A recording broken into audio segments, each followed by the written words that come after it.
हम लोग श्रीमद् भागवतम के तीसरे स्कंद के 12वें अध्याय के चौथे श्लोक से आगे पढ़ेंगे। तीसरे में हमने ये पढ़ा था,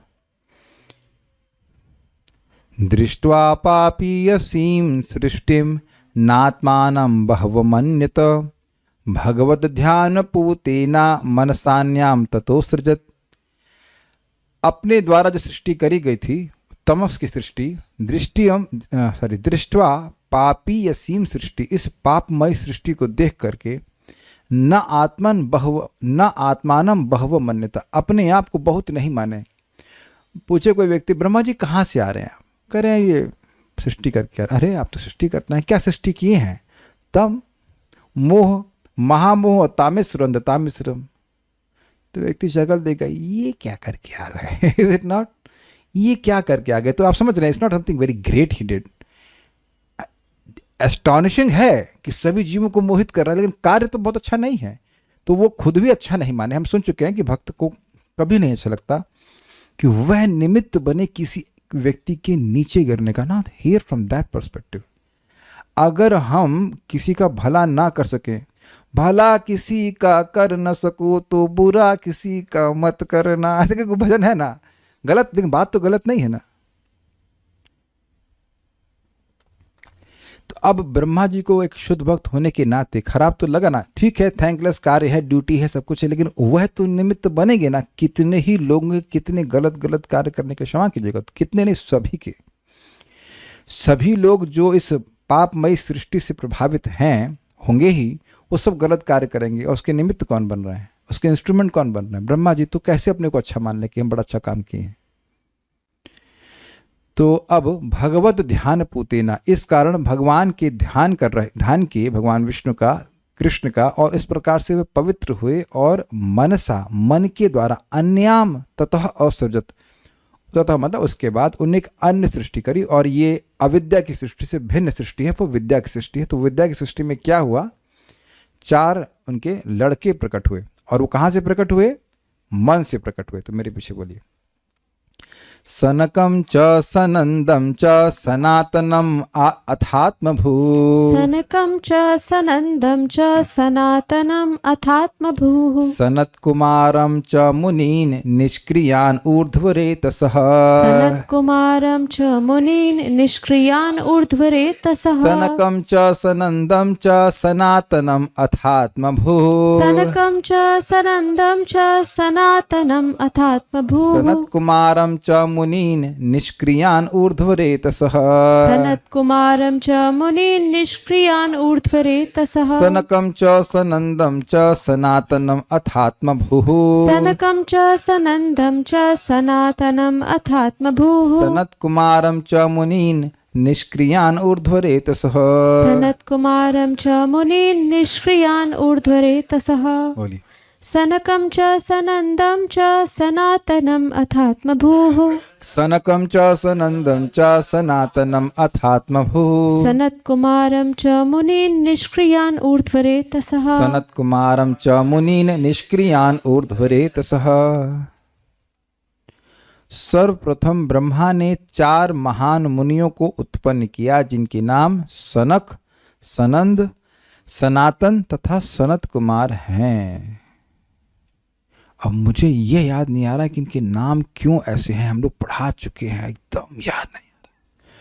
कहीं पढ़ चुके हैं हम लोग, शायद दूसरे स्कंद में पढ़ चुके हैं। जब ब्रह्मा जी अवतारों का वर्णन करते हैं तो इनका भी नाम रखते हैं। उसमें टीका में था कि इनके नाम ऐसे क्यों हैं, एकदम भूल गया। ये याद आ रहा है कि सब कुछ कारण बताया गया था। अगर आप लोग देखिए शेड्यूल इनकारनेशंस वाला, शायद उसमें है, दूसरे स्कंद में कहीं पे है, वहाँ पे जब 4 कुमारों का वर्णन आ रहा है तो वहाँ पे वर्णन है कि ये इनका नाम ऐसा क्यों है, जहाँ तक मुझे स्मरण आ रहा है। एनीवेज जो भी है, ये सब भौतिकतावादी कार्यकलाप ग्रहण करने के लिए अनिच्छुक थे, क्योंकि ऊर्ध्वरेता होने के कारण वे अत्यधिक उच्चस्थ थे। इन सभी के नाम में सन तो आ रहा है ना, सन, सत, शाश्वत, ऐसा कुछ बोध है। अब मैं भूल रहा हूँ कि क्यों है वो, क्या कारण है इनका नाम ऐसा होने का। अथ तत्पश्चात मतलब उनका मन पवित्र हुआ, और अब उस पवित्र मन से जब उन्होंने मन के द्वारा सृष्टि करी तो उसके बाद आत्मभू, आत्मभू का मतलब क्या हुआ? जो आत्मा से प्रकट हुए हैं। आत्मा ना, हाँ, अब आप कहेंगे खुद से प्रकट हुए हैं। खुद से नहीं, जो खुदा से प्रकट हुए हैं। समझे? खुद से ब्रह्मा जी नहीं प्रकट हुए हैं, ब्रह्मा जी खुदा से प्रकट हुए ना। खुदा, खुदा कौन है? भगवान। भगवान कौन है? विष्णु, कृष्ण। तो विष्णु से प्रकट होने के कारण, परमात्मा से प्रकट होने के कारण इनको आत्मभू कहा गया है। ठीक है? यद्यपि जो आपने कहा वो भी सही अर्थ है, आत्मभू मतलब स्वयं से प्रकट होना, लेकिन स्वयं से प्रकट कौन है? केवल भगवान है। तो वो अर्थ तो ब्रह्मा जी भी नहीं हो सकता है। तो यहाँ पे आत्मभू का अर्थ है परमात्म भू, अर्थात परमात्मा से जो प्रकट हुए, भगवान से प्रकट हुए। निष्क्रिया, निष्क्रिय मतलब जो काम कुछ ना करे। तो ये निठल्ले बैठे हुए थे क्या? क्या ये लोग निठल्ले थे? अच्छा, आप लोग पे एक आरोप लगा है कि आप लोग कुछ करते नहीं है। आप कहेंगे कुछ करते नहीं है। कितने लोगों पे आरोप नहीं लगा है कि आप लोग कुछ करते नहीं है? मैं उनकी बात नहीं कर रहा हूँ जो थोड़ा वृद्ध हो गए, उनको तो कहा जाता है कि भजन करो। लेकिन जो युवावस्था में और भजन कर रहे हैं, जैसे ही भजन करेंगे तो कहेंगे तुम लोग कुछ करते ही नहीं हो। और जबकि भक्त जो करने वाला कहता है अरे भाई जब तो कर रहे हैं ना, जब करना के कुछ करना नहीं है, या भागवत पढ़ना कुछ करना नहीं है। तो एक वक्त कह रहे हैं कि सारा दिन यही कहते रहते हैं कि और कुछ नहीं है क्या? ये देखिए, और कुछ नहीं है का मतलब समझ रहे हैं, ये भी क्लियर कि मतलब तो तुम कुछ कर रहे हो, ये कुछ करना नहीं है, यही तो अर्थ हुआ ना। तो निष्क्रिय का अर्थ ये नहीं कि वो बेचारे पोलियो से ग्रसित 4 कुमार ऐसे ऐसे पैदा हो गए और कुछ कर नहीं रहे। क्वाय क्वाय भी नहीं कर रहे, रो तो ना रहे। कुछ कुछ बच्चे होते हैं बेचारे ऐसे पोलियो ग्रसित हो गए, कुछ कर नहीं, हंस नहीं रहा, खाली बोला कि निष्क्रिय पैदा हो गए, बेचारे कुछ कर ही नहीं पा रहे। तो क्या निष्क्रिय का अर्थ ये है? नहीं। क्रिया मतलब कर्म को ले रहे हैं, समस्त सकाम कर्म से मुक्त। अब ये बड़ी मजेदार बात है। देखिए, अब ये है विद्या की सृष्टि। तो विद्या मतलब अविद्या के सारे कर्मों से मुक्त। अविद्या का कर्म क्या होता है? इंद्रिय तृप्ति, प्रकृति पर प्रभुत्व जताने की प्रवृत्ति की मैं बॉस हूं, मैं भोगूंगा। जिसमें ये प्रवृत्ति ही नहीं है वो कैसे काम करेगा? विचार कीजिए, थोड़ा समझने का प्रयास कीजिए, शब्द कितना मजेदार है। जिसमें भोग की इच्छा ही नहीं है ही नहीं, तो क्या वो कुछ काम करेगा? वो कुछ काम वो वाले काम करेगा जो भोग की इच्छा से प्रवृत्त होकर किए जाते हैं। यहां जो लोग शादी नहीं करना चाहते हैं, मतलब जो बहुत भाग्यवान ऐसे हैं, रेयर कोई होता है, देखिए ईमानदारी से, ऐसा नहीं कि नहीं मिल रही है या मिली तो खराब, मिल गई तो भाग गए, ऐसा नहीं है। जो है ही नहीं इच्छा, तो क्या वो शादी करेगा? कभी नहीं कर सकता। अरे भाई, जिसको करना उसको हम डिस्करेज नहीं कर रहे हैं, बता रहे हैं, मतलब हर एक की योग्यता है। अच्छा, एक चीज बताइए, जिन लोगों को जब करने का मन ही नहीं, उनसे करा लेंगे आप जब? वो 1000 तरह के बहाने देंगे, साहब ये हो गया, ये हो गया, वो हो गया, उन्हें करना ही नहीं है। तो जब इच्छा ही नहीं है तो वो कार्य आप करेंगे ही नहीं। ये ध्यान रख लेना कि जब कभी मत कहना कि मेरी बड़ी इच्छा थी लेकिन मैं आ नहीं पाया। नहीं बेटा, तुम्हारी बहुत इच्छा होती तो तुम पहुंच जाते, सर पे सर हो, कहते हैं सर के बल चल के पहुंच जाते। अग्रीड? तो कोई काम नहीं कर पाने का एकमात्र कारण है कि इच्छा नहीं है या प्रबल इच्छा नहीं है। ठीक है, हल्की हल्की इच्छा नहीं है, ऐसे करके अगर इच्छा है, बहुत इच्छा होगी तो आप करके ही मानेंगे, बाकी सारे कार्य छोड़ करके, क्योंकि यही तो कर रहे हैं हम। जो हमारे लिए आत्मघाती है वह भी कर लेते कि इच्छा होती है। तो मैं निष्क्रिय का अर्थ बता रहा हूं कि इनके अंदर सकाम करने की, मतलब सकाम कर्म अर्थात कुछ भोग प्राप्त करके, कुछ प्राप्त करने की, कुछ कार्य करने की इच्छा ही नहीं थी। उस दृष्टि से वे निष्क्रिय थे। तो ऊर्ध्वरेतसः, ऊर्ध्वरेतसः मतलब जिनका वीर ऊपर की ओर प्रवाहित होता है। इसका क्या मतलब है? देखिए, एक अमेजिंग बात है। जैसे हम ये सुनेंगे तो लोग सोचेंगे लगता है उनका शरीर हमारे तरह ही होगा। ये एक बहुत बड़ा दोष हो जाएगा। अब स्पिरिचुअल देह है कि नहीं ये तो हमको नहीं पता है, लेकिन काफी पवित्र विद्या की सृष्टि बोली जा रही है और ये ब्रह्मा जी के पवित्र मन से प्रकट हुए हैं। तो यहां अगर समान अर्थ से बताया जाए कि जब कोई पुरुष सहज रूप से ब्रह्मचर्य का पालन कर रहा है, मन से भी अगर वो गलती नहीं करता है, तो उसका वीर ऊपर की ओर उठता है और वह बहुत शक्तिशाली हो जाता है। जैसे फॉर एग्जाम्पल ये क्या नाम है इनका, सूत गोस्वामी। तो सूत गोस्वामी को ये सब नहीं करना पड़ता जो मैंने अभी किया। क्या किया मैंने? क्या नाम है इनका? समझे आप? समझे आप? अरे 3.12.1 क्या था? जो ऊर्ध्वरेतस है उसका एकदम बुद्धि बिल्कुल शार्प हो जाती है। जैसे हम लोग कंप्यूटर में देखते हैं ना, वैसे करके। ये क्या नाम है उसका? ऐसा किसकी कहानी कह रहा हूं मैं, वो श्लोक याद नहीं आ रहा, जस्ट इट नॉट हैपन। तो ये एक बहुत सुंदर बात है कि ऐसी अद्भुत बुद्धि हो जाती है। और इस संबंध में एक लीला याद आ रही है, महाप्रभु और तो खैर भगवान है, तो उनको एक उनके जहाँ पे वो बच्चों को पढ़ा रहे थे, और कि कह सकते हैं बाल लीला के लिए, बाल लीला तो नहीं थे लेकिन काइंड ऑफ 17-18 साल के मान के चलिए। तो वे बच्चों को पढ़ा रहे थे संस्कृत, और एक बहुत दिग्विजयी पंडित आया, उसका नाम था केशव कश्मीरी। तो उनको पहले महाप्रभु चढ़ाए, कहे आप तो बड़े पंडित हैं, ये हैं वो हैं, आप कुछ गंगा जी की महिमा में कहिए। तुरंत धारा प्रभाव है गंगा जी की महिमा में, वो 100 श्लोक बोल दिए। आप लोग एक श्लोक बताइए गंगा जी की महिमा में। कह रहे गंगा जी की जय। हाँ वाह कल्याण, बढ़िया। तो अच्छे आप यही बोल दिया, बहुत बड़ी बात है। हर हर गंगे ऐसे बोल दिया बहुत है। तो अब वो बोल दिए। उसके बाद महाप्रभु 64वां श्लोक को वो है उद्धरण करके उसमें गुण और दोष बता दिए। अब उसको चकित हो, कहते मैं आंधी की तरह श्लोक बोल दिया और तुम यह भी याद रखे कि 64वां श्लोक कौन सा है, उस श्लोक याद करके बोल दिए, और उसमें यह भी बता दे रहे हो कि ये दोष है, गुण है, जो भी है। तो महाप्रभु ने कहा कि जिन भगवान कृपा से आप ऐसा सृष्टि कर सकते हैं, उन्हीं की कृपा से मैं याद कर पा रहा हूं। तो वहां प्रभु इस बात को बताते हैं कि जो इस प्रकार से ऊर्ध्वरेता होता है वो श्रुतिधर हो जाता है। देखिए बड़े दुर्भाग्य है कि हम लोगों को इस प्रकार से बचपन से कोई ट्रेनिंग मिलती नहीं है, और भक्ति तो खैर क्या करेंगे, और इंद्रिय संयम करने को कोई ट्रेनिंग मिलती नहीं है। तो आगे जाकर के व्यक्ति जब वृद्धावस्था को प्राप्त होता है तो उसे कुछ याद ही नहीं रहता है, ना समझने की शक्ति रह पाती है और ना याद रखने की शक्ति रह पाती है। और इसमें बच्चों की गलती नहीं है, मतलब जो परंपरा बन गई उसकी गलती है। अब बहुत से लोगों को तो, मुझे फिर याद आ रहा है कि कॉलेज में कार्यक्रम करने गए तो हम बार बार बोले इंद्रिय तृप्ति, इंद्रिय तृप्ति। तो एक लड़का बाद में बोलता है ये यार ये इंद्रिय तृप्ति क्या बोल रहे हैं उसको यही समझ में नहीं आ रहा कि क्या है। एक माता जी बता रही थी, क्या नाम था, नाम भूल गए, नाम सबका भूल जा रहा हूँ मैं, शक्ल याद आ रही है उनकी, कंचन माता ji, Kanchan is not Kanchan Shrivastava, Kanchan, yes. तो एनीवेज वो रिपोर्टर रह चुकी हैं, क्या रिपोर्टर ही तो बोलते हैं, न्यूज़ रिपोर्टर का और क्या होता है, एनीवेज। तो she was writing articles news for news. तो कह रहे हैं कि सेंस ग्रेटिफिकेशन शब्द वो अंग्रेजी में कभी पढ़ी ही नहीं। काफ़ी अंग्रेजी अच्छी होगी तब तो आप इंग्लैंड में किसी न्यूज़ में आप लिख सकते हैं, कुछ कर सकते हैं। कह रही हम कभी पढ़ा ही नहीं, एडिटर, हाँ एडिटर काइंड ऑफ थिंग। तो जो भी रहा हो, तो उन्होंने कहा ये हम शब्द ही नहीं सुना। तो शब्द नहीं सुना तो काम तो गड़बड़ करेंगे ही ना। पैदा होते ये काम करना शुरू हो गया, इससे व्यक्ति की इंद्रिया ऐसी शक्ति है उसका ह्रास हो जाता है। हमको कौन बोल रहा था, ये रोहतक के डॉक्टर साहब बोल रहे थे कि ये भी शरीर का लास्ट धातु होता है, और ये अगर बाहर जाता है तो व्यक्ति का नुकसान तो होना ही है ना। एक भक्त बता रहे थे भाई 7 धातुएं होती है, इसमें वीर्य भी होता है और उसमें आपका मांस भी होता है। तो मांस कट रक्त मच जाता है, तो रक्त का नाश होगा तो आपको नुकसान नहीं होगा। ये मांस काट के थोड़ा थोड़ा आधा किलो मांस रोज काटो तो क्या नुकसान नहीं होगा शरीर का। तो आजकल with all due respect allopath में तो बोला कहते कोई फ़र्क नहीं पड़ता, आप कैसे भी अपना जीवन जिए, कोई फ़र्क नहीं पड़ता। Basically you will become a dull stone, तब कोई फ़र्क नहीं पड़ेगा, है कि नहीं।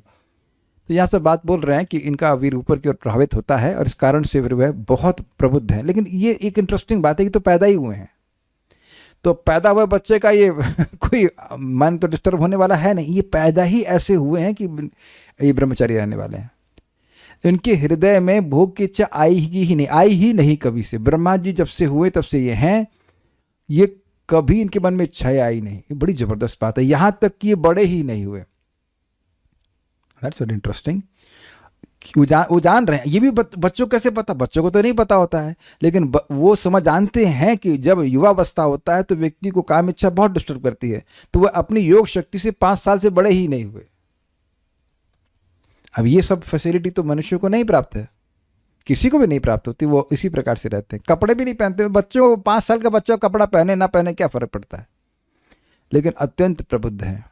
इसी से तो जय विजय डिस्टर्ब हो गए थे, नहीं किड्स बच्चों यहाँ क्या कर रहे हो तुम, वैकुंठ में ऐसे आते नंगू पंगू डॉट कॉम। बट ये प्रबुद्ध है, इस प्रकार से है। ये बड़ी अच्छी बात हमको भागवतम की लगती है कि जबरदस्ती हम ऐसे पवित्र लोगों का स्मरण कर लेते हैं। आप में से कितने लोगों ने चार कुमारों का स्मरण किया? नहीं करते नॉर्मली, लेकिन हम लोग बैठ गए हैं तो अब चार कुमारों का जो भगवान के अवतार हैं, एक्चुअली भगवान के अवतार हैं, उनका हम स्मरण कर रहे हैं और पवित्र हो रहे हैं।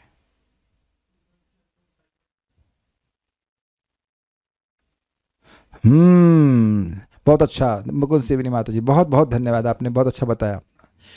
2.7.5 भागवत में बताया गया कि सृष्टि के प्रारंभ में सृष्टि करने की इच्छा से मैंने घोर तपस्या की। किस प्रकार की तपस्या? कौन बोल रहा है? ये ब्रह्मा जी को। यस, तपस्या की। तो कहते हैं कि सनात अर्थात मेरे उस सन नामक अखंड तपस्या से प्रसन्न होकर भगवान सन शब्द से युक्त चार रूप वाले हो गए, सनक, सनंदन, सनातन और सनत कुमार। अथवा ये समझिए, सन का मतलब होता है बहुत लंबा समय, यही मुझे याद आ रहा था, सत सन, तो वो जो है लंबे शब्द, लंबे समय को इंगित करता है। तो यहाँ हमने सुना था ना कि पिछले श्लोक में भगवत ध्यान पूतना, तो ऐसा नहीं कि बस वो 2 मिनट ध्यान किए और 4 बच्चे प्रकट हो गए। काफ़ी लंबे समय तक तपस्या किए, उनका मन पवित्र हुआ। तो उस लंबे समय तक तपस्या जो की गई, सन मतलब लंबा समय, उस लंबे समय की तपस्या से प्रसन्न होकर भगवान 4 बालक के रूप में हुए, सनक, सनंदन, सनातन और सनत कुमार। ये सन का अर्थ है, बहुत अच्छा है।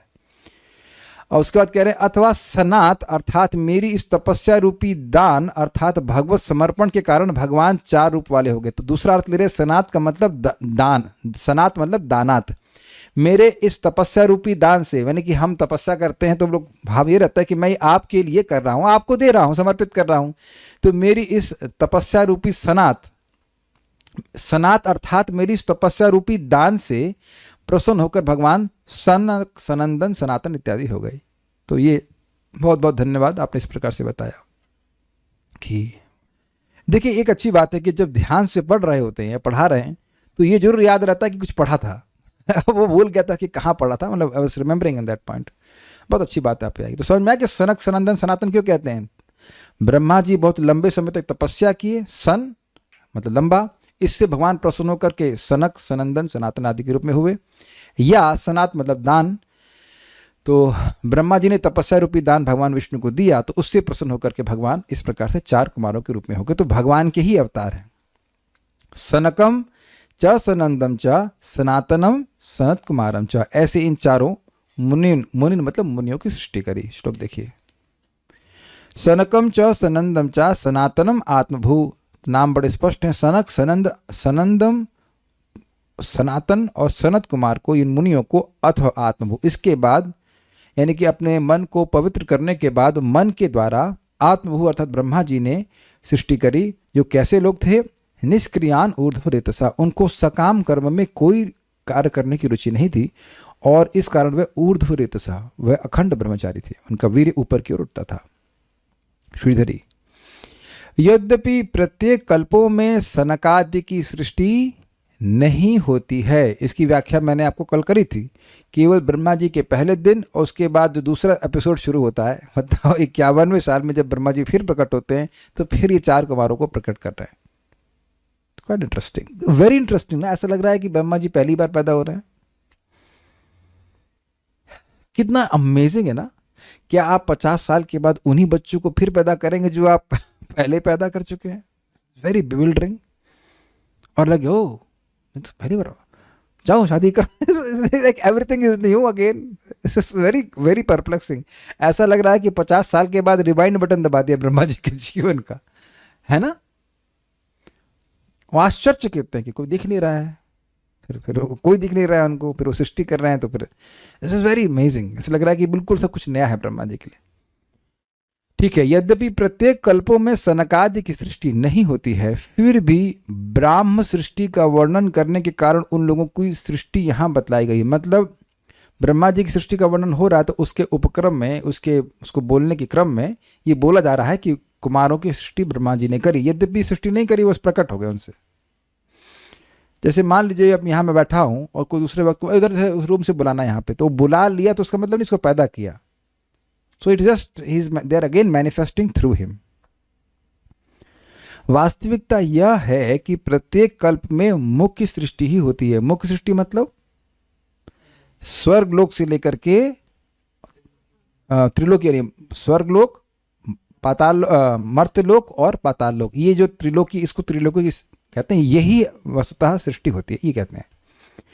इन सनकादिकों की ब्रह्मकल्प में सृष्टि होती है, वे ही अन्य कल्पों में बने रहते हैं। ब्रह्मकल्प समझे, ब्रह्मा जी की आयु का पहला दिन, उसी में ब्रह्मा जी जब पैदा पहली बार हुए तभी वह बच्चों को, वेरी इंटरेस्टिंग, पैदा होते ही बच्चे कर दिए, वेरी इंटरेस्टिंग। ब्रह्मा जी हैं तो पैदा हो शादी वादी कुछ करते, कुछ बड़े होते हैं, लेकिन ना, पहले जैसे पैदा हुए, जब समर्थ हुए तो तुरंत ही वे 4 कुमारों की सृष्टि की है, ये बात है। तो वो शुरुआत इनकी कब से है, कितने, अच्छा मैं पूछूं कि 4 कुमार की उम्र कितनी है, आप बताइए, जल्दी से बताइए, 4 कुमारों की उम्र कितनी है, माइक में बताइए। मैं कह रहा हूं कि 4 कुमार की उम्र नहीं जानते हैं आप? कुमार मतलब क्या होता है? कुमार मतलब 5 साल से पहले की उम्र, 5 साल की हैं। आप कह रहे हैं अभी तो जन्म लिए हैं, ये बड़ा कंफ्यूजन है कि अभी तो जन्म लिए, देखिए पैदा हुए ही वो 5 साल के मोड में है, वैसे छोटे बच्चे नहीं हुए, इट्स ना, फिर हो भी होंगे तो मैं कुछ नहीं कह सकता, क्योंकि वो कह रहे हैं कि 5 साल से अधिक बढ़े नहीं, तो मैं भी वैसे दिखाते हूँ कि हम धीरे धीरे बढ़ रहे हैं, वी हैव नो आइडिया। अब वो 5 साल के बच्चे के रूप में ही पैदा हुए, या बच्चे के रूप में पैदा हुए और धीरे धीरे बढ़ते हैं, या 5 साल के रूप में रहते हैं, कह रहे हैं कि 5 साल के ही थे, हाँ ये कह रहे हैं कि छोटे बेबी नहीं थे। इट सीम्स लाइक दैट, क्योंकि आगे अब ये ब्रह्मा जी कहने वाले हैं कि सृष्टि करो, तो अब एकदम बेबी से कैसे बोलेंगे यार बच्चे पैदा करो, अभी तो मैं ही बच्चा हूँ भाई, what is this, where is my बाल जन्म घुट्टी, लाइक दैट। तो इस प्रकार की बात हम विचार कर सकते हैं कि 5 साल के ही पैदा हुए और 5 साल के ही रहे, लेकिन उनकी उम्र है कितनी? 1 परार्ध। ब्रह्मा जी अभी हो गए ना, इतनी उम्र तो हो गई, टोटल उम्र तो 2 परार्ध है, लेकिन अभी तक उनकी उम्र 50 साल की है, यानी बेटा बाप की उम्र के बराबर है। और दिस इज माइंड ब्लोइंग, है कि नहीं? कंफ्यूजन हो गया ना, दिख रहे हैं 5 साल के, उम्र है ब्रह्मा जी के बराबर, उम्र 50 साल की है, बड़ा कॉम्प्लिकेटेड है। भगवान के अवतार है, ठीक है, लेकिन एक है ना मैस्मराइजिंग बात, ऐसे लोगों की बात होनी चाहिए ना, नहीं तो हम सामान्य लोगों की बात करते हैं, कितने वो बूढ़ा कितने साल का हो गया, 84 साल का हो गया, वो मरने वाला, ये बच्चा कितने, बेटा कि तुम्हारी उम्र कितनी है, 12 साल 13 साल, ऐसी बातें करते हैं, व्हाट इज द पॉइंट? इस बात पे मैं एक बड़ी इंटरेस्टिंग बात कह रहा हूँ, आप लोग जरूर सोचते होंगे कि मैं बहुत बोलता हूँ, है ना, ये तो मत कहना कि नहीं बोल सोचते, पर आज मैं नोटिस कर रहा था कि जैसे ही ये क्लास समाप्त होगी, मैं आप में से किसी से कोई बात नहीं कर पाऊंगा। एंड इट्स नॉट दैट कि मैं बात करना नहीं चाहता, मेरे को कुछ स्ट्राइक नहीं करता, मैं बात करूं क्या? आज मैं वेदवादी को बोल रहा था कि I just don't talk much with you, is it not? बोल दीजिए माइक पे हम झूठ बोल रहे हैं, नहीं ना, क्या बात करें? मैं कल आज भी नोटिस किया, हर दिन नोटिस कर रहा हूँ, क्लास हो रही तो लगता है कितना है बात करने के लिए, और जैसे क्लास समाप्त होती है फिर लगता है क्या है बात करने के लिए। अच्छा कैसा स्वास्थ्य ठीक चल रहा है, पत्नी ठीक है, ये वही रेगुलर बात हो जाती है, तो मजा नहीं आता। बहुत होगा तो पूछूंगा भाई तुम जब कर रहे हो कि नहीं कर रहे हो, लाइक दैट। बस आप में से जो भी मेरे घर आए हैं इस बात को आप सत्यापित करेंगे, we don't have much to talk, but जैसे ही शास्त्र खोलते हैं so much dimensions are there to talk, और कितनी एनवाइग्रेटिंग, कितना मजेदार होता है बात करने के लिए। हमें बड़ा अच्छा लग रहा है, हम 4 कुमार के बारे में चर्चा कर रहे हैं। अब हम देखते हैं कि आगे क्या होता है। इसमें तो हो गया ना पूरा, नहीं सारा दर्शनी भी है। सनकम च, यहाँ सांख्य, योग, वैराग्य और तपस्या, ये चारों ही विद्या की 4 वृत्तियां हैं। बड़ा सुंदर बात है, और इन सभी का ही सनकादि के रूप में अवतरण होता है, ये समझे आप। देखिए सांख्य मतलब होता है आत्मा को पदार्थ से पृथक करने के लिए गिनना। भाई इस पृथ्वी, इस जगत के तत्व क्या है, पृथ्वी, जल, वायु, अग्नि, आकाश, महत्त्व, अहंकार, ये सब ऐसे गिनता है व्यक्ति, तो उसमें आत्मा कहाँ है? आत्मा कहीं नहीं है। तो इस प्रकार से संख्या गिन करके व्यक्ति आत्मा को भौतिक तत्वों से अलग करता है, इसे कहते हैं सांख्य योग। वो विचार करता है ये आत्मा, ये पृथ्वी है ना, पृथ्वी तो नहीं है। एनालिटिकल स्टडी कहते हैं इसको, आप समझिए भगवान ने भी इसको बोला था, एषा ते विहिता सांख्ये बुद्धिर योगे तिमाम शुणु बुद्धिया युक्त या पार्थ कर्म बंधम प्रहाससी। तो भगवान ने कहा कि आत्मा को पानी भिगो नहीं सकता। ये डेफिनेट सी बात है कि ये आत्मा अब मिट्टी नहीं है, मिट्टी को तो पानी भिगो देता है, आग को बुझा देता है। तो अब आप यहाँ समझ रहे हैं, गिन रहे हैं कि भाई ये तो पानी नहीं है, ये मिट्टी नहीं है, और इसको आग जला नहीं सकती, तो आग देखा जाए तो पानी को समाप्त कर देती है। अच्छा तो उसका मतलब ये पानी भी नहीं है। तो इस प्रकार से भगवान ने बहुत सारी बातें बोली, काटा नहीं जा सकता, इसको भिगोया नहीं जा सकता, इसको सुखाया नहीं जा सकता, ये वो।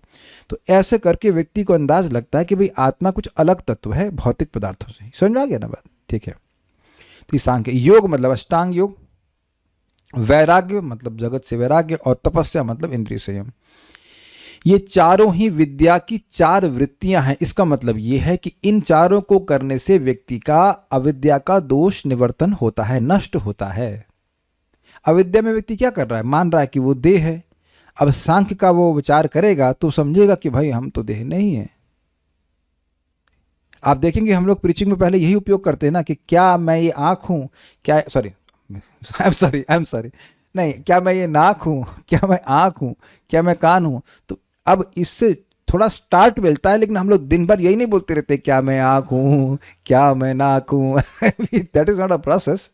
लेकिन एक स्टार्ट तो मिलता है ना कि क्या मैं अंदर बैठा हुआ कंकाल हूँ। एक सोचने वाली बात है ना, एक थॉट तो आता है ना। तो इस प्रकार की इससे कुछ अविद्या की जो कवरिंग है उसको झटका लगता है कि अरे भाई हम तो ये देह नहीं है। और योग में भी आपने सुना है कि वो इंद्रिय संयम करता है, योगा इंद्रिय संयम है, सुना है कई बार आपने, भगवान ने 6 अध्याय में बताया है, वहां भी इंद्रिय संयम का ब्रह्मचारी व्रतेस्तः इत्यादि। तो अष्टांग योग का अभ्यास करता है, यम नियम आसन ध्यान धारणा प्रत्याहार इत्यादि करता है। तो यह भी अविद्या का नाश होता है इससे। वैराग्य से तो होता ही है, जगत के स्वरूप के बारे में सुनना, वेदांत सूत्र को सुनना, ये सब सुनने से व्यक्ति इस जगत से विरक्त होता है। क्या आप ये अनुभव नहीं करते? शास्त्र सुनने से जगत से विरक्ति होती ही है, इसलिए लोग सुनना नहीं चाहते। हमारे रिश्तेदार आए, एक क्लास में बैठे, कहते यार ये तो बड़ा खतरनाक है, हमारा तो बिजनेस करने का मन नहीं कर रहा है। तो हम नहीं आ रहे क्लास में। तो एक क्लास में मतलब अप्रिशिएट कर रहे थे कि एक क्लास में आने से इतना वैराग्य हो रहा था कि यार क्या रखा है दुनिया में, कुछ नहीं है, सब खत्म हो जाएगा। तो अब ये सब बात आप सुनोगे तो वैराग्य होगा कि नहीं? अग्रीड? कोई आपको जॉब पे रखे 2 महीने के लिए तो हम बोल ही चुके हैं, अब मालूम चल जाए कि भाई 2 ही महीने के लिए रखे हैं तो क्या उसमें आसक्ति होनी है? तो ये सब वैराग्य भी अविद्या का नाश करता है, तपस्या तो है ही। ये चारों ही विद्या की 4 वृत्तियां हैं। भाई देखो एक बात बताओ, अविद्या की वृत्ति समझ में आई थी आपको? जरा प्रकाश कीजिए कि ये अंधकार की वृत्तियां क्या हैं। कुछ याद आ रहा है आपको? अविद्या की वृत्तियां बताई थी ना, फंक्शंस ऑफ अविद्या, जिससे अविद्या बढ़ती है। हाँ बोलो, जो बोल रहे हैं आप, जितनी याद आ जाए। अविद्या की, देखिए अविद्या की वृत्तियां का अंधकार की वृत्ति में कुछ भूल जाए तो कौन सी बात है, वो भूलने काम ही कराती है। बताइए।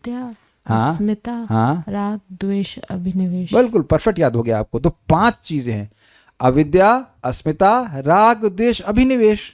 तो जब अविद्या की 5 वृत्तियां आप समझ रहे हो तो उसी तरह विद्या के भी 4 डिवीजन समझ लो, सांख्य, योग, वैराग्य और तपस्या। भाई धर्म के 4 आपको डिवीजन पता है ना, सत्य, दया, तपस्या और शौच। तो इसी तरह विद्या के भी 4 अंग हैं, इन पे विद्या टिकी हुई है। Is it okay? वृत्ति मीन्स फंक्शंस। और इन सभी का ही सनकादि के रूप में अवतरण होता है। मतलब ये चारों भाई जो मैं समझ रहा हूं, इन चारों चीजों को का प्रतिनिधित्व करते हैं। आप ऐसे भी समझ सकते हो कि एक भाई सांख्य का, एक भाई योग का, लेकिन ऐसा वर्णन है नहीं। तो उससे मैं ये समझ रहा हूँ कि चारों में हर प्रकार का गुण था। नहीं तो कह भाई यार तू सांख्य के बारे में बताना, कह रहे पहले तू अष्टांग योग के बारे में बता, फिर मैं सांख्य बताऊंगा। ऐसा नहीं है, ये सभी विद्या के से युक्त हैं, तो चारों प्रकार का ज्ञान इनको है, ये बात कहते हैं। I was feeling like that because इनके बारे में वर्णन है कि ये हम लोग 10वें स्कंद में सुनेंगे, उसका नाम भूल रहा हूँ, एक ब्रह्म, हाँ शब्द था ब्रह्मसत्र, if I am not wrong. ब्रह्मसत्र में किसी को भी वक्ता चुन सकते हैं, मतलब इतने योग्य हैं कि कोई भी वक्ता बन सकता है और कोई भी, बाकी सब लोग श्रोता बन जाएंगे। This is amazing. जैसे मान लीजिए कि 4 भागवत के ज्ञानी पुरुष हैं, भक्त हैं, तो अब अगर आपको सेलेक्ट करना हो या उनको आपस में सेलेक्ट करना हो तो कोई भी भागवत बोल देगा। या एक और एग्जांपल समझिए, जैसे घरों में प्राय सबको खाना नहीं बनाना आता है, लेकिन मान लो 4 माताजी बैठ गई जो अपने घर की बिल्कुल धुरंधर है खाने में, तो आप में से कोई भी एक माताजी बाकी चारों के लिए खाना बना देगी कि नहीं बना देगी? ओहो, ये लोगों को नहीं समझ में आ रहा है समझ में? मान लो प्रिय माता जी, पता नहीं आता है कि नहीं आता, कुछ बना के तो लाई नहीं कभी तक, ठीक है, नहीं आप प्रियेश्वर माता जी को जोड़ लेते हैं, वेदवादिनी आ गई इधर, और कौन माता जी दिख रही हैं, मौसमी माता जी, इनको भी खाना आता होगा, और नारायणी माता जी को जरूर आता होगा। ओके, 4 लोगों को बिठा दिया कि खाना बनाओ। डोंट बी ऑफेंडेड एकांकी माता ji, I know you also know how to cook, I am just giving सब, I have to pick up 4 माता जी। तो अब आप चारों को बिठा दीजिए, खाना आज कौन बनाएगा, तो आप क्या बोलेंगे, हम बनाएंगे। तो कहते आज हम बनाएं, कल तुम बनाना, कल तुम, ऐसे करके 4 दिन की पिकनिक हो गई आपकी। यानी कि आप चारों लोग समान रूप से समर्थ हैं, उम्मीद करता हूं, खाना बनाने में। अग्रीड? तो वहां तो ऐसे नहीं, बाकी सोच रहे होंगे अरे यही बनाए, हमें तो कुछ पता ही नहीं है कौन सी दाल पीली होती, not like that. I hope this very clear. आप इस एग्जाम्पल से आसानी से समझ सकते हो कि ये लोग ऐसे हैं कि चारों में से कोई भी व्यक्ति वेद बोल सकता है, वेद ज्ञान दे सकता है। They are so powerful, it's very amazing, this is really amazing, and that will be all amazing. मतलब चाहे सनक बोले, चाहे सनत कुमार बोले, चाहे सनंदन बोले, यह नहीं सोचना होगा कि ये व्यक्ति अधिक समर्थ है, दूसरे लोग जो है मतलब उनको पता ही नहीं कि क्या बोला जा रहा है। This is very amazing. तो इस तरह से आपको समझना होगा कि सभी में विद्या की वृत्ति पूरी तरह से विद्यमान है। ठीक है, ये बात है। साथ ही भक्ति के बिना विद्या की असफलता के कारण इन तपस्या आदि वृत्तियों में भी गौण रूप में भक्ति स्थित होती है। इस कारण सनक आदि भी भक्तिमान ही प्रतीत होते हैं। मतलब इनमें विद्या है मुख्य रूप से, लेकिन भक्ति का एलिमेंट भी है, ये कह रहे हैं। ठीक है, ओके। कि परंतु मुख्य भक्ति का अवतरण श्री नारद के रूप में होता है, जिसे आगे 23वें श्लोक में बताया जाएगा, और ये ब्रह्मा जी के हृदय से प्रकट होंगे नारद जी। ये इनमें मुख्य भक्ति की ही बात है। भक्ति करने से बाकी सारी चीज़ें अपने आप संपादित हो जाती है, लेकिन अन्य चीज़ें हैं तो भक्ति होगी ही, ऐसा नहीं कह सकते। भाई कोई अष्टांग योगी है तो आप यह नहीं कह सकते हो कि भगवान को भोग लगाता ही होगा, मोस्ट प्रोबेबली नहीं लगाता होगा। So he may be controlling his senses but not necessarily serving Krishna directly, ये बात कह रहे हैं तात्पर्य। यद्यपि ब्रह्मा ने अविद्या के सिद्धांतों की सृष्टि की उन जीवों की आवश्यकता के रूप, क्या बोल रहे हैं, यद्यपि ब्रह्मा ने अविद्या के सिद्धांतों की सृष्टि उन जीवों की आवश्यकता के रूप की जिनके भाग्य में भगवान की इच्छा से अविद्या बदी थी। They were destined to accept अविद्या, किंतु वे ऐसा अप्रशंसित कार्य करके संतुष्ट नहीं थे। इसकी व्याख्या मैंने कर दी कि ब्रह्मा जी को बोले, ब्रह्मा जी कौन है जो अविद्या बनाते हैं। अरे भैया क्या ये, कोई कहे कि ब्रह्मा जी कौन है। आपको याद हो कि ब्रह्मा जी द्वारका गए थे और वो उनसे पूछा गया कौन ब्रह्मा, तो वो यह नहीं बोले अविद्या की सृष्टि करने वाला ब्रह्मा है कि नहीं, वो बोले कि 4 कुमारों का बाप ब्रह्मा। तो अभी सोच लीजिए कि 4 कुमार इतने समर्थ हैं कि इनके द्वारा अपना आधार कार्ड दिखा रहे हैं ब्रह्मा जी, है ना, कि हम 4 कुमारों के बाप हैं, है ना। तो कितने समर्थ है ये, कितने अमेजिंग बच्चे हैं ये।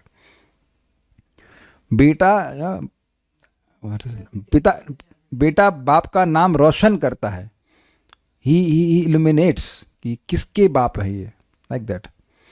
तो कितना अमेजिंग है ना। ब्रह्मा जी ने उस समय तक कितने ही लोगों की सृष्टि कर दी। तो रिसेंट की घटना है, द्वारका में भगवान गए, बाद में आए, बहुत बाद में भगवान आते हैं। ब्रह्मा जी के 7वें, क्षमा कीजिएगा, हाँ, ब्रह्मा जी के 7वें मनु के 28वें चतुर्युग में आते हैं। जब भी भगवान कृष्ण आते हैं इसी टाइम आते होंगे। इस समय तक कितने लोगों की सृष्टि कर दी है। I have never thought like this. Brahma ji ने कितने ही लोगों की सृष्टि कर दी ना। अभी चल रहा है ना 7वां मनवंतर का 28वां चतुर्युग चल रहा है, अब तक कितने ही लोगों की सृष्टि कर दी है। लेकिन जब ब्रह्मा जी को पूछा गया कि बताओ अपना आधार कार्ड बताओ कि कौन से ब्रह्मा, तो कह रहे मैं 4 कुमारों का बाप हूं। कितना अमेजिंग, कितने ग्लोरियस ये 4 बच्चे हैं। आई मीन बच्चे विद ऑल ड्यू रिस्पेक्ट, लेकिन दे आर आदि ब्रह्मचारीज, but they are in the form of kids. इसलिए उन्होंने ज्ञान के 4 सिद्धांतों की सृष्टि करी। किस लिए करी? क्योंकि बहुत अविद्या फैला दिए थे, तो अब थोड़ा प्रकाश देना चाहते थे। ये हैं सांख्य, योग, वैराग्य तथा तप। थोड़ा और समझने का प्रयास कीजिए। अविद्या जैसे जीव के स्वरूप को ढकने वाली है और उसकी वृत्तियां भी ऐसी ही हैं, इसी प्रकार से विद्या की वृत्तियां आत्मा के स्वरूप का प्रकाशन करने वाली हैं। समझ में आ गया ये बात? सांख्य भौतिक अवस्थाओं के वैश्लेषिक अध्ययन के लिए अनुभवात्मक दर्शन है। इसका मतलब बड़ा स्पष्ट है, सृष्टि जिन तत्वों से बनी है उनको गिनना, और बहुत से हम लोग गिनना नहीं चाहते। मतलब अब आप गिनना शुरू करेंगे तो सबसे आप बिल्कुल नहीं गिनना चाहते हैं। जिस भी व्यक्ति के प्रति व्यक्ति आसक्त है वो कौन है?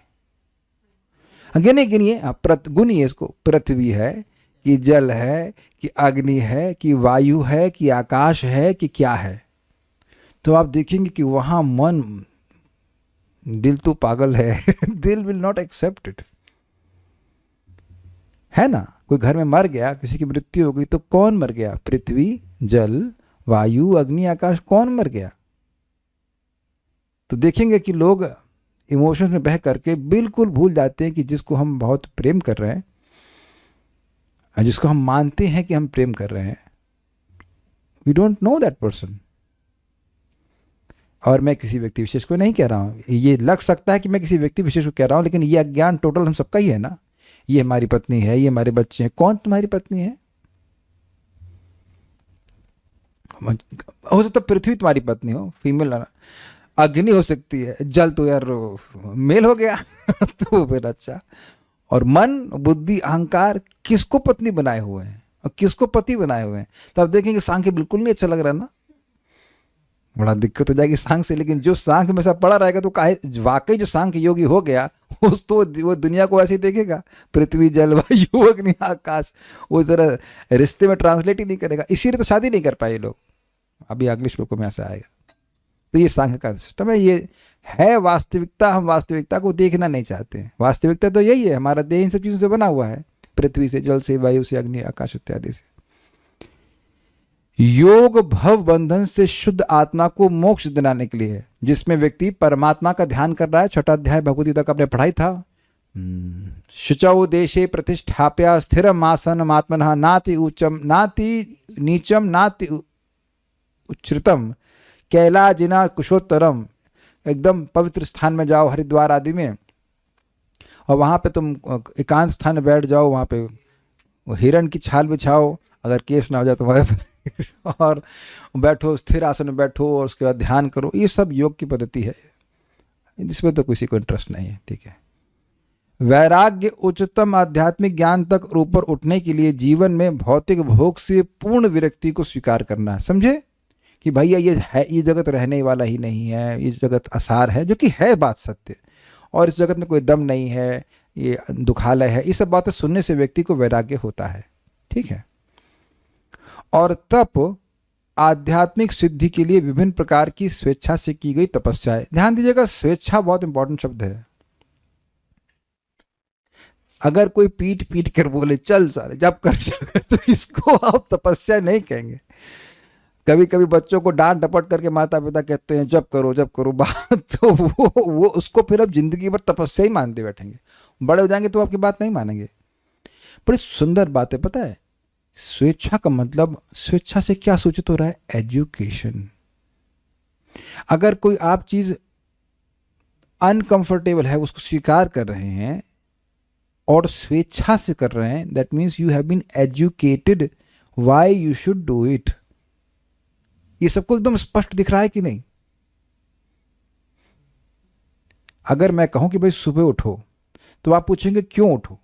स्वाभाविक सी बात है, तो हम बताएंगे भाई सुबह उठ के स्नान करना अमृत स्नान है। एक बात भले खराब लग रहा है, या सुबह उठ करके भगवान का दर्शन करना चाहिए, ब्रह्म मुहूर्त का समय होता है, उससे ये फायदा होता है, ये फायदा होता है। आप देखेंगे कोई भी एक स्टेबल प्रचारक है तो यही बोलेगा कि ये सब कारण है। खाली अगर ये बोल देगा ना कि प्रभुपाद जी ने कहा है, तो बड़ा वो ऑटोक्रेटिक चलाएगा। किसी ने कहा, आपके लिए तो प्रभुपाद कुछ नहीं ना, आपका मतलब नए व्यक्ति के लिए। किसी ने कह दिया तो उठे, जबरदस्ती उठे, ऐसे ही सोचेंगे ना आप। तो स्वेच्छा का मतलब है कि उस व्यक्ति की ट्रेनिंग की जा रही है। ये सब हम लोग कहाँ से सुने कि सुबह उठना अच्छा होता है? प्रभुपाद ने सिखाया इस तरह से। आप देखो कई बार प्रथम स्कंद के प्रथम अध्याय में एक श्लोक है, वो प्रातः होता आग्नेय। आप उस श्लोक के तात्पर्य में देखिए कि प्रभुपाद कहते हैं morning time is best for spiritual duties. एकदम यही शब्द बोल रहे हैं प्रभुपाद। तो वहीं से प्रभुपाद सिखा रहे हैं कि हम लोग को क्यों सुबह उठना चाहिए। Is it not? तो ये व्यक्ति को भले ही खराब लगे, लेकिन जब उसकी एजुकेशन होती है तो वो स्वेच्छा से इस तपस्या को करता है। 4 नियमों का पालन व्यक्ति स्वेच्छा से करता है। अगर आपको याद हो तो हम लोग डिस्कशन में चर्चा किए थे, बड़ी इंटरेस्टिंग चर्चा थी कि सतयुग में धर्म के 4 टांगे रहती हैं। सत्य, दम कैन यू से सेंस कंट्रोल बट नॉट दमा, दया आई एम सॉरी, सत्य, दया, शौच और तपस्या, है ना। तो उससे हमने क्या डिराइव किया था? जो व्यक्ति कलयुग में भी इन 4 चीज़ों में इंटरेस्टेड है, इनका पालन कर रहा है, तो वो कहाँ रह रहा है? सतयुग में। क्योंकि सतयुग में लोग सतयुग का लक्षण ही है कि व्यक्ति इन 4 कार्यों में रुचि रखता है। बहुत सिंपल है ना, बहुत सिंपल सी बात थी। अब ऐसा करने से व्यक्ति जब ऐसा समझ लेगा, तो व्यक्ति जब इन नियमों का पालन करेगा तो यह नहीं सोचेगा कि कहाँ गुरु जी मिल गए, इतना पनिशमेंट दे रहे हैं। नहीं, आपको गुरु जी सतयुग में रहने की सुविधा दे रहे हैं, while you are in Kaliyuga, है ना। नहीं तो याद आ रहा है वो माता जी बांग्लादेश से उड़ करके आई दीक्षा लेने के लिए, तो अगले दिन दीक्षा थी, वो एक दिन पहले कहीं अब तो मछली खाएंगे नहीं तो एक दिन पहले ही खा लें। ये तो ना होता है। तो इसका उनको समझ ही नहीं आ रहा है कि वो 4 नियम पालन करने के लिए क्यों कहा जा रहा है। देखिए, मेरे जो मित्र हैं जो आयुर्वेद में तेज हैं, उनके संग दिक्कत है कि he has to explain me why I have to do what he is telling me, otherwise I will not do. और मैंने कहा कि आप देख लीजिए क्योंकि हम पढ़ाई ऐसे रहे, हम कुछ भी बोलते हैं कि ये करो तो पहले बताएंगे क्यों करो, नहीं तो मैं बताऊंगा नहीं कि ऐसा क्यों करो। आपने शायद नोटिस किया होगा। तो मैंने कहा आप मुझे बताइए कि यह क्यों करना है, तो वो बताते हैं कि ये दवा खाओगे तो इसे ऐसे पीस के खाओगे तो ये होगा, तब मैं कन्विंस हो जाता, फिर मैं खाता हूँ। इवन डॉक्टर्स को मैं ऐसे बोलता हूँ। तो क्यों? क्योंकि आपको एक तपस्या करने के लिए बोला जाए। काहे को आप रोज गोली खाएंगे? क्यों गोली खाएंगे? तो इस गोली से ये होता है, उस गोली से, और वो नहीं करते तो हम चैट जीपीटी पूछ लेते हैं कि इस गोली से क्या होता है। आई मस्ट नो कि ये गोली खाने से क्या होने वाला है। जैसे वो मुझे बोले कि आपको ये सब गोल खाना है 4 चम्मच, तो हमने कहा जब दिन भर में खाना है तो एक साथ खा लो। कहते नहीं नहीं नहीं, एक साथ नहीं खाना है। कि एक साथ इसलिए नहीं खाना है क्योंकि इससे कॉन्स्टिपेशन हो जाएगा, आपको दिन भर में खाना है। Okay, then I will understand. So what I am trying to say, any regulation is austerity और नॉट? आप बताओ, कहीं कोई रेगुलेशन, आप नौकरी पे जा रहे हैं, कुछ कर रहे हैं, कहीं पे भी आपको बोला जाए कि आपको रोज 9 बजे आना है, तो तपस्या लगती है? कह दीजिए कि नहीं लगती। कहीं आपको चाहे रोज पैसे भी मिल रहे हो तब भी वो तपस्या लगेगी। तो व्यक्ति को जानना चाहिए कि वह क्यों कर रहा है।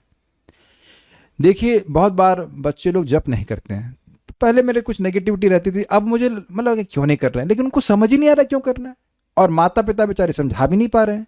वो सही समझा देते हैं कि हिस्ट्री में नंबर क्यों आने चाहिए। 34 साल के बच्चे को पता रहता है कि हिस्ट्री में नहीं आया तो चप्पल बजेगी, तो हिस्ट्री में क्यों आना चाहिए, ज्योग्राफी में आना चाहिए, उसके लिए वो बता देते हैं। लेकिन नाम जप की महिमा बच्चों को समझाते नहीं है। अरे बच्चों को छोड़ दो, एक व्यक्ति थे, वो स्टील पावर क्या कोई स्टील प्लांट में काम करते थे, उन्होंने पूछा नाम आप जब करते हो क्या फायदा होता है, वो चुप। तो बच्चे में और बड़े में अंतर क्या रह गया? तो अगर मैं उनको बताऊं कि भाई उनको सब बात बता रहा था, कुछ महिमा बता रहा, तब उनको कुछ समझ में आता, तब व्यक्ति समझता है कि उस सपोर्ट के नाम जब क्यों करना चाहिए। I hope it is very clear. हम वो तपस्या पे हम कुछ कहना चाहते हैं कि कह रहे थे कि स्वेच्छा मीन्स एजुकेशन।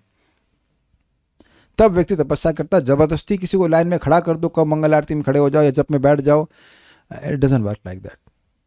तो वो तपस्या नहीं की जाएगी। आप इस बात को समझ ही रहे होंगे, आज तक जिसके बारे में भी आपने सुना है कि वो तपस्या कर रहा है, उसके पीछे नॉलेज थी कि मुझे इस तपस्या से क्या लाभ प्राप्त होगा, तभी वह स्वेच्छा से तपस्या करता है। तपस्या मतलब स्वेच्छा से, और ये स्वेच्छा केवल प्रीरोगेटिव है मनुष्यों का। Do you agree? दिख गया सबको? जानवरों को कितना भी बता दीजिए, वो स्वेच्छा से तपस्या नहीं कर सकते।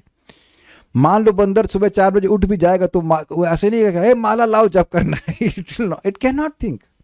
बहुत बुद्धि है। और आप देख लो कि कैसे अब मंदिर में चालू हो गया, कैसे आप जा रहे हैं, इतनी बुद्धि लगे, इतने प्रेम से मसा लगता है मसाज करने के लिए कंधे चढ़ा है और खट से आपका चश्मा ले लेगा, लेकिन उसकी बुद्धि केवल किस लिए है कि खाना मिल जाए चश्मे के द्वारा। बट वो ये नहीं समझ पाएगा कि वो माला जब करना होता है। That's a very amazing thing. ये हम लोग की बहुत बड़ी सुविधा है। आगे पढ़ते हैं। ब्रह्मा से सनक, सनंद, सनातन तथा सनत, इन 4 मुनियों की रचना आध्यात्मिक उन्नति के इन 4 सिद्धांतों को सौंपने के लिए की। मतलब ये 4 उनको देना चाहते थे। जैसे अविद्या की सृष्टि करी हम लोग को देने के लिए, ए भाई लो तो ये लो अविद्या, ये आधा किलो तुम लो, विद्वान नहीं, आधा किलो तुम लो, आधा किलो ये लो, 250 ग्राम इधर। सरकारी राशन होता है ना, सब किस तरह से अविद्या बांटती है, ऐसे इनको विद्या की राशनिंग करी। इन्होंने अपना निजी संप्रदाय चलाया जो भक्ति की उन्नति के लिए कुमार संप्रदाय अथवा बाद में निम्बार्क संप्रदाय कहलाया। तो कहेगा अच्छा अच्छा, तब ये चला सकते तो हम भी अपना संप्रदाय चलाएं। अपना से क्या मतलब है? भगवान से इन्हें ज्ञान प्राप्त हुआ और फिर ये अपना संप्रदाय चलाए। कब माल भगवान से प्राप्त हुआ? कौन से भगवान से प्राप्त हुआ? कुछ याद हो रहा है? कौन से भगवान से प्राप्त हुआ? हंस अवतार नहीं, संकर्षण भगवान। Yes, you forgot. हाँ, पाताल लोक में जाकर के बच्चे सीखे ये बच्चे ये बच्चे जाकर के इतने प्रबुद्ध हैं, भीग गए बेचारे, लेकिन ये बच्चे जाकर के संकर्षण भगवान सुने हैं। भूल गए आप लोग? संकर्षण भगवान ने सबसे पहले 4 कुमारों को ज्ञान दिया, फिर 4 कुमारों ने सांख्यायन ऋषि को दिया, सांख्यायन ऋषि ने पराशर ऋषि को दिया, और पराशर ऋषि ने मैत्री मुनि को दिया। ठीक है, मूर्धवरिताओं को क्लास नहीं दे रहे, तो लोग भूल जाए तो कम से बड़ी बात है, लेकिन ये सब हम सुन चुके हैं। तो निजी संप्रदाय का मतलब ये नहीं कि हमको कुछ सनक चढ़ी, हम भी सनक कुमार हैं और अपना संप्रदाय शुरू करते, नहीं, it has to come from Krishna. तो निजी संप्रदाय का मतलब यही है कि भगवान से आया। ये निम्बार्क संप्रदाय कहलाया। ये सभी महान मुनिगण महान भक्त बने क्योंकि भगवान की भक्ति के बिना आध्यात्मिक महत्व के किसी कार्य में सफलता प्राप्त नहीं की जा सकती। तो ये समझने का प्रयास कीजिए कि केवल विद्या तक लिमिट नहीं रखे, आगे जाके ये भक्त भी बने। विद्या का अर्थ मैंने समझाया था कि ये भाव न होना कि मैं देह हूं, लेकिन विद्या का मतलब होता है ये भाव ना होना कि मैं देह हूं। ये तो ठीक है, आप देह नहीं है तो हैं क्या आप? एग्जाम्पल समझिए, सोक्रेटस का मैंने कई बार एग्जाम्पल दिया। सोक्रेटस को लोग मारने के लिए आए, तो कहे तुम सुधरते हो कि तुमको जान से मार दें? तो कह रहे हैं तुम मारोगे मुझे? अच्छा, तुम पहले मुझे पकड़ के दिखाओ। अब भाला लेके लोग सामने खड़े हैं, भागने के लिए कोई रास्ता नहीं है, तो क्या हम कन्विक्शन से बोल सकते हैं कि मुझे पहले पकड़ के दिखाओ? तो उनको स्वाभाविक सी बात है, तपस्या के द्वारा ये बोध हो गया था कि मैं देह नहीं हूं। He was convinced. लेकिन यह नहीं पता था कि मैं कृष्ण का सेवक हूं। तो अंतर आपको समझ में आ गया होगा, ठीक है? जेल से कोई बाहर निकल गया है, इसका मतलब यह नहीं है कि उसको अब गवर्नमेंट में नौकरी मिल गई है। देखिए, इसको मैं पॉइंट आ रहा है तो मैं समझा रहा हूं। मुक्ति का बहुत अच्छा अर्थ है। मुक्ति का स्वरूप समझिए। मुक्ति हित्वा अन्यथा रूपेण स्वरूपेण व्यवस्थिति। ये सुना है ना कई बार। मुक्ति का मतलब है अन्यथा स्वरूपों को त्याग करके अपने स्वरूप में स्थित होना। तो अन्यथा स्वरूप को त्यागने का क्या मतलब हुआ? जो हम ये मान रहे हैं कि मैं ये देह हूं या मैं स्त्री हूं, पुरुष हूं, जो ये को त्याग दिया, तो ये आधा ही हुआ ना मुक्ति का अर्थ। अगला भी तो है ना, स्वरूप में स्थित होना। स्वरूप क्या है जीव का? कृष्ण के सेवक। देखिए, इस बात को बड़ा गंभीरता से समझिए। मुक्ति इज टोटल अन्यथा स्वरूपों को त्यागना। तो अन्यथा स्वरूप को त्यागना मतलब विद्या का फंक्शन। विद्या अविद्या हमको अन्यथा स्वरूपों को स्वीकार करवाई हुई है कि नहीं करवाई हुई है? कि हम इस व्यक्ति के हैं, हम उस व्यक्ति के हैं, हम स्त्री हैं, देह है, ये देह है बेसिकली। ये अविद्या का कार्य है। तो अविद्या का नेगेशन क्या हुआ? अन्यथा स्वरूपेण हित्वा। अन्यथा स्वरूपों को त्याग देना कि भाई मैं ये नहीं हूं। लेकिन अंतरंग वृत्ति का फंक्शन क्या है? स्वरूपेण अवस्थिति। व्यक्ति स्वरूप में स्थित हो। तो स्वरूप क्या है जीव का? वह कृष्ण का सेवक है। तो ये विद्या फंक्शन नहीं आने वाला है, ये आएगा कृष्ण की शक्ति, अंतरंग शक्ति, भगवान की भक्ति के द्वारा आता है कि मैं कृष्ण का सेवक हूं। तो वहां कंप्लीशन हो जाता है। तो यहां पे प्रभुपाद बता रहे हैं कि भाई ये जो लास्ट पार्ट है बहुत जरूरी है।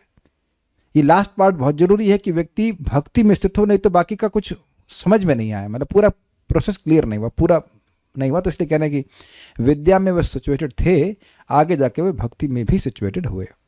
इस बात को अब आज तो हम यहीं रुकेंगे। लेकिन एक इंटरेस्टिंग बात मैं देख रहा था कि हम सभी लोग सेवा करने के लिए बड़े उद्यत हैं। आप नोटिस करो कि कभी कभी लगता है कि हम आराम करेंगे, बट वस्तुतः हमें कुछ ना कुछ करते रहना अच्छा लगता है। मैं खाली बोल नहीं रहा हूं, अगर आप उसको देखने का प्रयास करें कि जिस दिन हमें भगवान की खूब सेवा होती है उस दिन हम सुखी होते हैं। एक भक्त आए थे, मदन मोहन प्रभु, संकर्षण प्रिय माता जी और भक्त भी आए, तो वो बड़ा एक अच्छा रियलाइजेशन शेयर करते, स्पॉन्टेनियसली बोले थे, प्रभु जी हम लोग बोर हो रहे हैं बैठे बैठे। घर में माता जी को 1000 तरह का काम होता है, खाना बनाना है, बच्चे की सेवा करनी है, ये काम करना, वो काम करना, और बेसिकली कृष्ण कॉन्शियस ही हो जाते हैं सारे, कुछ कृष्ण सेंट्रिक होते हैं। तो मन लगा रहता है होटल में या जहाँ भी आप बैठे रहिए, तो सुबह कथा होती है, शाम कथा होती, दिन भर क्या करें। इट्स वेरी अमेजिंग कि आप देखें कि हम सभी में कितनी सेवा की वृत्ति है। बेसिकली हम लोग के हाथों में खुजली होती रहती, कुछ कुछ करें। This is very amazing and this is our great potential. यानी कि हम लोग अगर इस तरह से सीख जाएं कि हमें कृष्ण की क्या सेवा करनी है एक के बाद एक, we will be very happy, क्योंकि सेवा करने की प्रवृत्ति, कुछ कार्य करने की प्रवृत्ति तुम्हारे पास पहले से ही है। मैं इस पॉइंट से थोड़ा सा अलग करके बोल रहा हूँ कि ये जो अविद्या से बचने का तरीका है वो बहुत सिंपल है। आप कुछ ना कुछ भगवान की सेवा में लगी रहिए। आज मैं भक्तों को बता रहा था प्रसाद देते समय कि जब मैं दवा खाता हूँ तो मुझे याद रहता है ना कि ये दवा मेरी इस बीमारी को ठीक करेगी, यद्यपि ये खाद्य के रूप में ग्रहण कर रहा हूँ। Do you agree with this? बहुत सिंपल है। हम लोग बीमारी से ग्रसित हैं और वह बीमारी हम कुछ खा करके समाप्त करते हैं। ये तो कोई नई बात मैं नहीं कह रहा हूँ, लेकिन इसी प्रकार से आप प्रसाद को भी देखिए कि प्रसाद केवल खाना मात्र नहीं है, ये मेरी अविद्या को नाश करने की दवा भी है, और मुख्य रूप से वही है। यद्यपि वो अच्छी लगती है अलग बात है, जैसे कभी कभी कोई दवा आपको कुछ सुपारी पाक क्या क्या कुछ तो खिलाया, पता नहीं समथिंग सम पाक वाज देयर, इनको मीठा अच्छा लगता है, उन्होंने कहा चलो एक तो कम से कम आपका ग्रेस है इसके लिए कि मीठा खाने को मिल रहा है ना। ये हमको भी वो ये सब गोल में खांड मिला खाने के लिए, चलो ये तो अच्छा है, मीठा तो मीठा है तो क्या वो कार्य नहीं करेगा। मैं इसलिए बोल रहा हूँ कि भक्त मुझे पूछे कि प्रभु प्रसाद तो बड़ा अच्छा लगता है, कीर्तन बड़ा अच्छा लगता है, तो क्या यह भी इंद्रिय तृप्ति है? नहीं, कीर्तन है, कथा है, और भगवान का जो प्रसाद आदि जो भी भक्ति के संबंध में है, क्योंकि वो भगवान की अंतरंग शक्ति की वृत्ति है, तो वो सुख तो देगी आपको, लेकिन इसका मतलब यह नहीं कि वो इंद्रिय तृप्ति है, उससे तो कृष्ण प्रसन्न होते हैं। आई होप इस बात मैं थोड़ा क्लियर कर दे रहा हूँ कि इससे कोई अविद्या नहीं बढ़ रही है, इससे आपका विद्या का नाश ही हो रहा है। तब आगे की बातें हम लोग कल ही लेंगे, अभी तो हो गया। कुछ प्रश्न किसी भक्त का है या कोई कमेंट देख लेता हूँ। 50 years of Brahma ji plus this kalpa, ये जो भक्त प्रश्न कर रहे हैं वो तो क्लास भी पूरा आने में समय बिता दी, लगता है कि ब्रह्मा जी के अगले दिन में आएंगे। हम उत्तर नहीं देंगे, वीडियो ऑफ करके वो प्रश्न करोगे, नहीं देंगे, हम नहीं देंगे उत्तर। पूरा ब्रह्मा जी का पूरा क्या 50 साल बीत गए और अभी तक वीडियो ऑन नहीं हुआ आपका। एक मुझे याद आ रही बात, एक बार मंदिर की घटना है, साउंड सिस्टम में गोविंदम आदि पुरुषम नहीं बजा। अब नहीं बजा तो नहीं बजा, हम तो प्रयास कर रहे थे बजने का, नहीं बजा, तो वहाँ स्ट्रगलिंग की बज जाए। इतने में टेम्पल प्रेसिडेंट आए, पंचगौड़ा प्रभु गुस्सा हुई, 40 साल हो गया तुमसे गोविंदम आदि पुरुषम नहीं बज रहा। हमने कहा बस तो 40 साल का तो मैं अभी भी नहीं हुआ। कभी कभी ऐसे डांट पड़ जाती सीनियर से, 40 साल हो गए तुमको गोविंदम आदि पुरुषम चलाना नहीं आया। हम तो 2 साल से देख रहे हैं इसको भाई। नहीं आओ तो हम भी ऐसे डांट रहे कि ब्रह्मा जी की 50 साल हो गए आपसे वीडियो नहीं हुआ अब तक। ठीक है, तो उत्तर नहीं देंगे। So we'll stop here. Thank you for giving a wonderful time remembering the 4 Kumaras. We'll stop here. Shrimad Bhagavatam की जय, श्रील प्रभुपाद की जय, निताय गौर प्रेमानंदे।